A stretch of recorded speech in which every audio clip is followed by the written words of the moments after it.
Well, if you were away or were tied up in Thanksgiving Day festivities or preparations last week, just want you to know that you missed a really special Sunday morning together as a church family.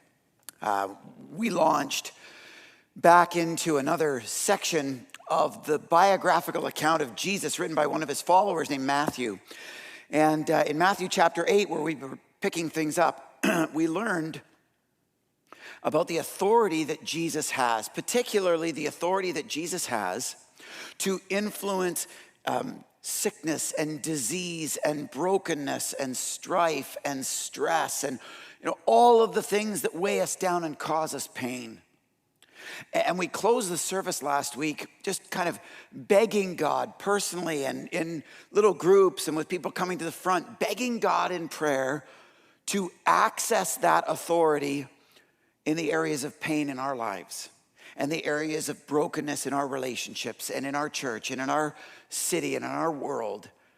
And I got to tell you, it was just a beautiful picture watching people, in the location where I was, knowing that this was happening across all of our locations, congregation-wide, just appealing to God in prayer, all together with one voice, recognizing the authority that Jesus has over all things in heaven and on earth.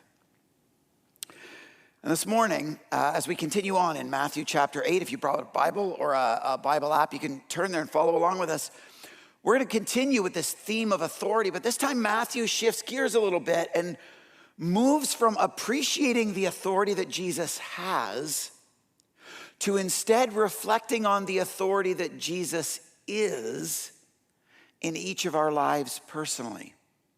That's the journey that he's going to take us on today. And to provide a bit of background, let's look at verse 18, where it says, when Jesus saw the crowd around him, he gave orders to cross to the other side of the lake. Now, Matthew doesn't say why Jesus felt the need to kind of skip town, cross to the other side of the lake. Maybe he was tired from all of that healing and miracle working. Maybe he wanted to kind of share the love and share the healing power with those on the other side of the lake. I don't know, maybe the sun was in his eyes and he wanted to cross to the other side. The scriptures don't tell us. All they tell us is that he wanted to leave this place where he'd been doing ministry. And if you can put yourself in the shoes or in the sandals of someone in the first century who was in that crowd, experiencing this like highlight reel of a day of Jesus' miraculous activity, you can imagine that they all collectively would have had one feeling. As Jesus is wanting to leave, they're gonna what? They're gonna want to go with them. And they're going to want to experience more of what he had to offer. And in today's passage, Matthew looks at two of those such people. Two people who wanted to follow Jesus along to his next location. We begin in verse 19, where it says, then a teacher of the law came to Jesus and said, "Teacher, I will follow you wherever you go." Not a surprising response in light of what Jesus had been up to. I will follow you wherever you go. It starts off by indicating that this is a teacher of the law, and that's important to understand. Some translations more accurately interpret that as a scribe, more of a student of the law, kind of a student teacher, almost like a grad student in our day and age, or even a prof. A person who performs a teaching function. In fact, one translation called them a religious scholar. So let's call them kind of a professor in that sense. A person who performs a teaching function, but is in a lot of ways still a learner at heart. Do you know anyone like that around here? If you've been around here for some time, I'm sure you're familiar with at least one of those species of people, because we around here get taught by one of those kinds of people about 2 out of every 3 Sundays.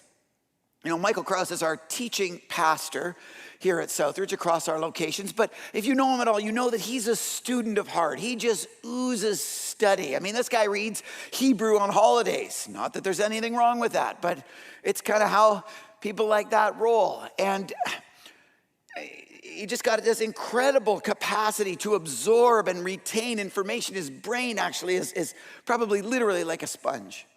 In fact, I don't know if you heard him talk last week, but he was referring to this CAT scan that he had to get because he's got some sinus issues. So one of the tests that the doctors put him through was a CAT scan of his brain, and he came back to the office. He was all concerned, and I said, "What's wrong?" And he said, "Oh, I got the CT scan results back. And I said, well, what did they say is wrong with you? And they said, well, it's not my sinuses. They said I suffer from Wikipedia. I said, what do you mean? They said, well, when they looked at my brain, that's all they could see was this, word Wikipedia. And that's what the CAT scan results show in the brain of a guy like Mike Krause. And these teacher types whose hearts ooze for study. They just want to gain knowledge and learn as much as they can. They're just passionate, lifelong learners. That's the kind of guy who's approaching Jesus here and saying, teacher. Interesting that he refers to Jesus as teacher. Jesus has been healing and talking about life in the kingdom of God. And this passionate learner, student, teacher type wants to relate to Jesus as a teacher and will go wherever Jesus is going to continue to learn from him. Kind of a complimentary thing to Jesus. Guy's not doing anything wrong, but it sort of creates a contrast to the way that Jesus replies. It says in verse 20 that Jesus replied, foxes have dens and birds have nests, but the Son of Man has no place to lay his head.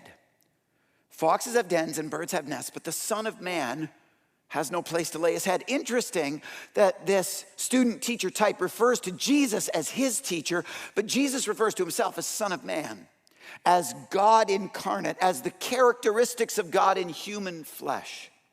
That's an important contrast to the role of teacher, and it says something about what Jesus is trying to say to this teacher, student, passionate learner type.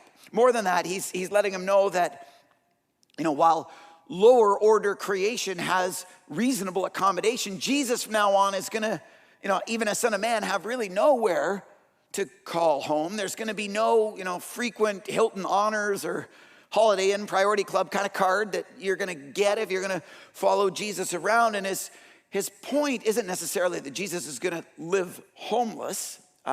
We learned last week that Jesus probably had a home base, with Peter and Peter's mother or mother-in-law.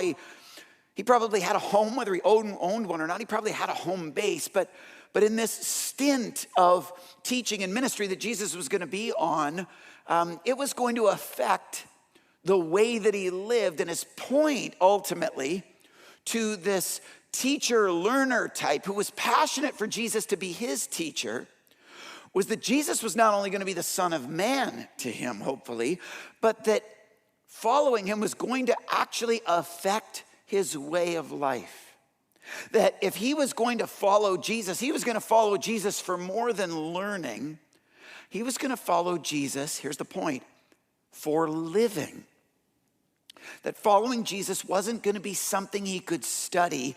It was going to be a lifestyle that, like the Son of Man, like God in human flesh, he was going to aspire to in his human flesh as well. And the point that Jesus is making to this would-be follower about following him is that following him is more about a lifestyle than it is about just learning. It's more about a lifestyle of becoming like him and like God in your human flesh than it is just about learning more things about him. Well, you stop and think about that for a moment and think about our 21st century North American church. There may not be a more significant message to our community of faith today than that, than followership being about a lifestyle of change more than a life of lessons to be learned. You think about the way that our church is even structured in 21st century North America these days. You have gatherings, large group gatherings like this one, where predominantly you get together to learn things. And then you have programs during the week at many churches like ours, for supplementary or for niche specific learning. Or you have small groups, or we call them life groups in our context, that meet in each other's homes to discuss what it is that we're learning. And sometimes we even refer to those things as Bible studies, because we're learning and learning and learning and learning. And a lot of times, and Rick Warren, pastor from Saddleback in California, once said, if you look around in the church today, when all's been said and done, he said, there's a lot more that's been said than actually done. Because a lot of times we default to defining faith as just learning and discussing and trying to expand our knowledge instead of actually being changed by it and applying it to our lives. to live a different lifestyle, one that more incarnates, one that more resembles who God is in our attitudes and our behaviors. But we learned a few weeks ago in our Immovable series that one of the bedrock values that the Bible teaches, one of the core essentials of the Christian faith, is that followers of Jesus actually follow Jesus, and that following Jesus is more about an apprenticeship than an academic pursuit alone. That it's more like trade school. It's learning for sure, but it's learning to become like Jesus it's learning about Jesus in order that you become like him, and that in order that you ultimately live differently. That's what following Jesus, that's what these programs and things are intended to stimulate. It's funny, we were talking about this in the launch of our life group this year, just a couple weeks ago. We were saying that, we could gather together and just talk about faith week after week, and, throughout the course of the year, have great discussions about what a life of faith should look like. But we were comparing life group to a running group, which is more from where my background comes from. And I imagine this running group, getting together to become better at running. But when they gather as a running group, all they do is talk about running. And they never actually go for runs and never actually exercise and never actually become better runners. And we were talking about that in the context of our life group, that we don't want to be that kind of life group that just talks about faith. We actually want to exercise faith, not only in the way that we do life group and engaging in a different frequency of contact and a different type of conversation and a different depth of authenticity and relationship like our life group ministry tries to facilitate, but in the character transformation and in the lifestyle of action and of mission and of generosity and compassion that is the character of Christ being formed in a person who's actually learning more about him and implementing it in their lives.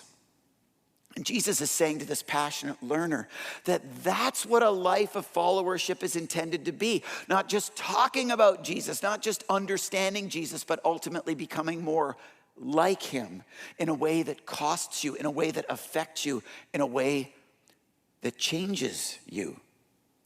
Because following Jesus isn't on our terms. Following Jesus is on his terms. It's about a lifestyle, not just about the learning. We see another dimension of followership in this next episode of another aspiring follower of Jesus. In verse 21, it says that another disciple, implying that this first student teacher type was also an aspiring disciple, an aspiring follower. Another disciple, verse 21, said to Jesus, "Lord, first let me go and bury my father." First, let me go and bury my father. Now, this is very confusing. We've got to understand what's going on here in order to understand how Jesus responds to him. When this guy says to Jesus, "Let me go and bury my father," the odds are extremely low that this guy's dad is actually dead. In fact, with first century understanding of what it meant to honor your father and mother and the obligation that especially a son would have in caring for a parent who literally was dying, let alone in coordinating a funeral if they had died, the odds that if this person's father had passed away, they would actually be out on the street engaging with Jesus in that way is almost impossible to believe. People who understood this in Matthew's day would have understood him to be saying something different when he says, "First, let me bury my own father." What he's talking about instead is living that era of your life where you become the caretaker or the caregiver of your parents until they pass away. That's what he's talking about here. In Jesus' day, it was understood that there's a time where parents care for kids, and then sometime along the continuum that shifts and becomes, inverted where kids care for their parents. In my life, that happened when I was about 16 years old. I was being babysat by my parents until then, and then from that day on, I've been babysitting them ever since. Okay, it wasn't 16, it was more like 14 when I started high school, let's be serious. And in Jesus' day, unlike in mine, in Jesus' day, there was actually kind of an economic incentive to this, because if you were faithful in that role in providing care to your aging parents until the end of their lives, that was the way you actually received your inheritance.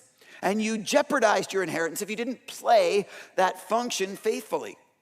And so when he says, first let me bury my own father, we need to understand that he's not talking about an instant. He's talking about an era of his life that could last years, even decades. But he's saying to Jesus, once I sort out this season of my life, and particularly once I stabilize the economics that kind of go with it, then I'll be at a place where I can follow you more fully.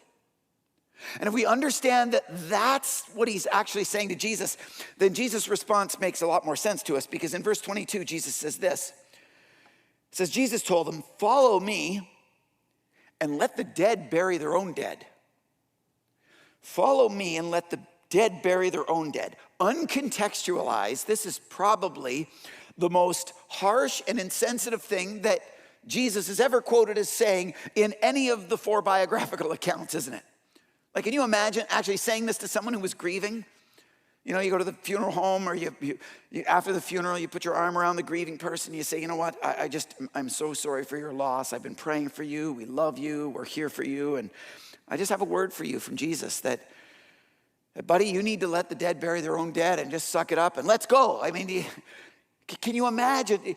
Jesus couldn't have possibly meant that. And when you understand what the guy meant to Jesus by saying, let me go and bury my father, you understand what Jesus is saying when he says, let the dead bury their own dead. What he's saying is that for people who want to wait in order to kind of stabilize their circumstances, or more specifically, stabilize their financial situation before they're gonna follow Jesus, they're actually making a choice to not follow Jesus. To not yet follow Jesus is to not follow Jesus, and to not follow Jesus is to be a spiritually lifeless person, because Jesus said that he came to bring life and life abundant.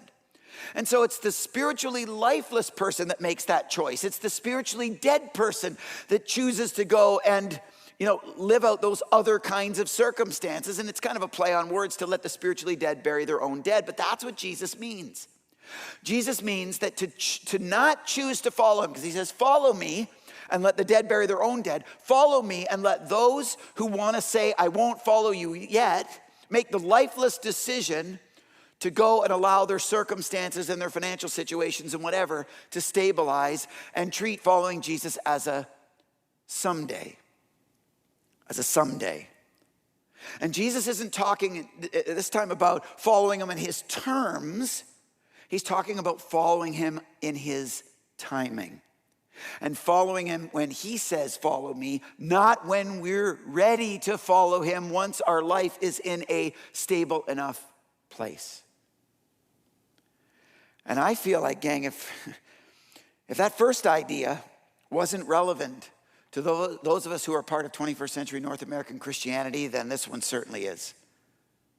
Because there are lots of reasons why we would give God a someday I'll follow you more fully, isn't it? I think about that in my own life. I remember there was an era in university where I thought, when I'm done school, then I'll sort things of faith out. I've grown up in the church. I know a little bit, but I don't have time for that right now. I'm into other stuff, and I'll pursue and maybe more fully follow Jesus someday.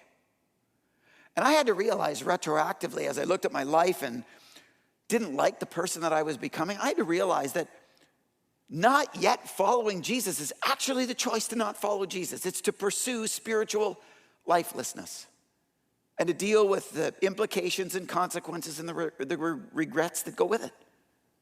That's what it means to not follow Jesus, to not yet follow Jesus. And we do that all the time. We do that circumstantially. We say, someday when school's finished, or someday when I've got a career, or someday when I'm retired and I've got some negotiable time, or someday when I'm married, or someday when I have kids, or someday when the kids are past the newborn stage, or someday when the kids are out of the house and we're empty nesters, someday I'll be able to fully follow Jesus. And sometimes that someday has some economic dynamics to it too, doesn't it? Someday once I've paid for the weddings, or someday once I put my kids through school, or someday when my retirement's stabilized, or someday when I own my own home and things are settled, or someday when my career's where I need it to be, or I've even heard people say, can you imagine if you won the lottery? Then I'd be able to really honor God and be generous and live the way God wants me to live. Like, It's the ultra example of someday faith. And we do that relationally. We say someday, if my parents were more supportive, or someday if I lived on my own, or someday if my spouse was on board, then we could really be on board together, or someday if my boss was only more supportive. And we throw out circumstances and even economic realities that we want stabilized or, in order before we actually give the fullness of our hearts and lives to Jesus. And what Jesus is saying, unfortunately, is that to choose the not yet following him road is actually to choose the not following him road. It's aspiring to follow him, maybe it's learning about him, but not yet following him is by definition not following Jesus. And when you think of the backdrop of these episodes that Matthew's put in, this celebration that we studied last week of the healing power and the difference making that Jesus can have through his authority, Matthew wants to change the conversation and instead focus not on the authority that Jesus has, but make us reflect on the authority that Jesus is in our lives. And to ask the question as an aspiring follower of Jesus, am I just learning about Jesus? Or when I learn about his values, when I learn about his priorities, when I learn about what he says about money, when I learn about what he says with the rest of my one and only life, when I learn about what he says with relationships, when I learn about what he says in conflict, when I learn about what he says about certain sins and habits, when I learn about what he says about certain attitudes and behaviors, do I just register that mentally, or do I allow that to sink into my heart and surrender myself to be changed by the Spirit of God so that I am actually different? Am I giving Jesus the authority to influence my lifestyle or to just educate my mind? Am I following Jesus on his terms? Am I giving him that kind of authority? On the other side, am I allowing myself to follow Jesus in his timing? Am I giving him that kind of authority? Or am I giving him the someday, when, if, but, only then can I, once the circumstances and the stars have just aligned in the way that I'd like to control, then I'll be ready to follow Jesus. And instead I'm giving Jesus my not yet, which is really a not yet, no thanks. I'm not interested. Or am I giving him the here and now, yep, I'll follow you regardless. I'm in, just tell me, what you want from me. Do your work in me. Are we giving our yes to Jesus, or are we giving him our not yet? Are we following him in his timing and not just on his terms? And as we wrap things up today, that's what we want to consider as we engage in another reflection exercise this morning that is hopefully equally as significant as the prayer experience last week. What we're going to do as we wrap up is we're going to watch a video together, about a 1.5-minute video that's going to just trigger our thoughts on the kind of terms and the kind of timing that we actually give to following Jesus, the kind of authority that we allow Jesus to have in our lives, and whether we're not just appreciating that Jesus has that authority, but whether we're permitting Jesus to have that influence of an authority in our lives ourselves. And after that video, the band's going to come up, the band's going to play a song over us, and again, give us an opportunity to respond. But today, the response I want us to consider is whether or not we are actually prepared to follow Jesus right here, right now, on his terms and in his timing, in what we've described in this series as all in.